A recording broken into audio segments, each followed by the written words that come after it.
in my opinion, but they shouldn't go unnoticed. C.J. Anderson signs with the Lions for a 1-year deal. Alfred Blue signs with the Jags for a 1-year blue. Who was the first one you said? C.J. Anderson. So Okay. last year, I believe, no, he was on the Panthers 2 years ago, and I think he was somewhere else last year, but I can't remember who he was with. But whoever he was with, they obviously dropped him or didn't sign him, and now he's with the Lions. So we got to give a shout out for our boy Baby Joe. Yeah. I wonder what he thinks about that.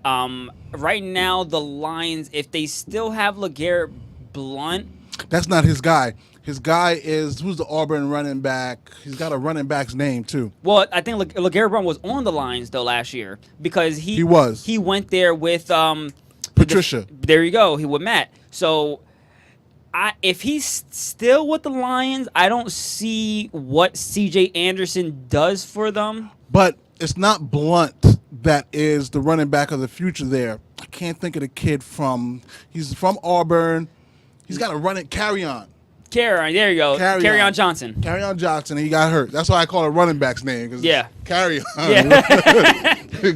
So, and it starts with a K. Right. So C.J. Anderson, from 2013 to 2017, he was with the Broncos. That's his age 22, 23, 24, 25, and 26 seasons. It shocks me that it actually got to the point where the Rams picked him up and nobody had him.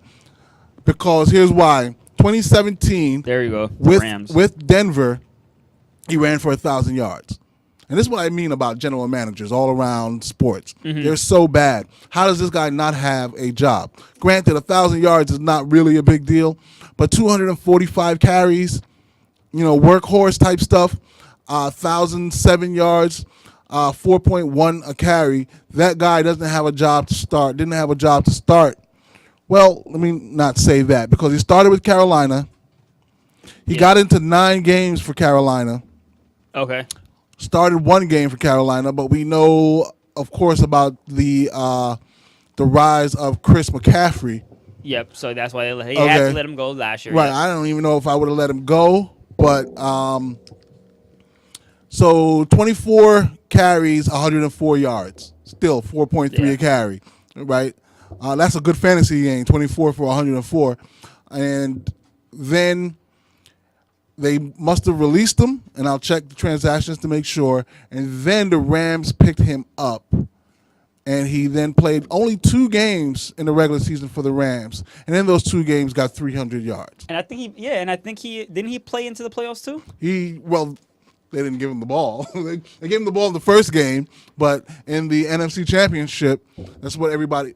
The Super Bowl, actually, they did give him the ball in the playoffs. They didn't give him the ball in the Super Bowl. I thought they were giving him the ball more. They were giving Todd Gurley because he was injured. Right. They gave him a lot of carries. Okay. In the Super Bowl, they didn't hand the ball off. Okay. Oh yeah. At all. You know what I mean? So let's see. He actually went from the Panthers, cut him on November 13th. Mm-hmm.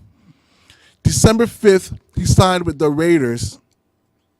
He got waived by the Raiders on the 11th, cut by the Raiders on the 12th, signed with the Rams on the 19th, and then went on to basically be a good player for the Rams for the next couple of games and into the playoffs.